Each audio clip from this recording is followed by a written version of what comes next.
आता बघूया टॉप 9 राजकीय बातम्या।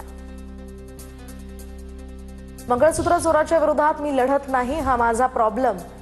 तर जयंत पाटील यांची गोपीचंद पडळकरांवर टीका। समाजात निंदा करणारे लोकही लागतात, अशी लोक मीही तयार करू लागलोय, जयंत पाटलांची प्रतिक्रिया।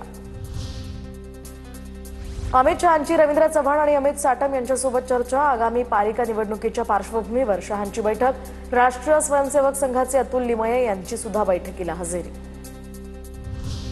गृहमंत्री अमित शहांकडून वर्षावर बाप्पाची आरती। मुख्यमंत्र्यांसह उपमुख्यमंत्री एकनाथ शिंदे सुद्धा वर्षावर उपस्थित।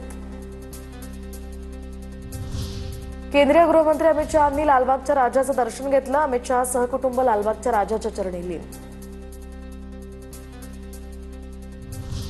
राज ठाकरेंनी साधला ठाण्यातील पदाधिकाऱ्यांसोबत संवाद। कार्यकर्त्यांना आगामी निवडणुकीसाठी जोमानं कामाला लागण्याच्या सूचना।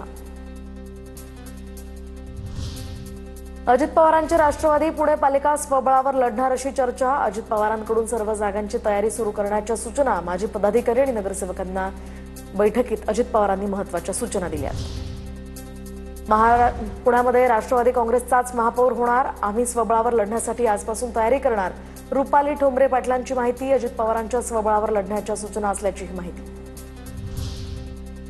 सारंगी महाजन यांच्या जमिनीच्या वादाच्या संदर्भातली आजची सुनावणी अंबाजोगाई न्यायालयानं पुढे ढकलली। तर 19 सप्टेंबरला आता या संदर्भातली सुनावणी होणार।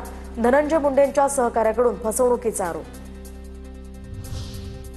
शेतकऱ्याला भाव द्या, आरक्षणाची आम्हाला गरज राहणार नाही। हमी भाव मिळाल्यास आम्ही तुम्हाला आरक्षण देऊ। बच्चू कडूंची प्रतिक्रिया। तर शेतकरी शेतमजूर हक्क यात्रेमध्ये कडू आक्रमक।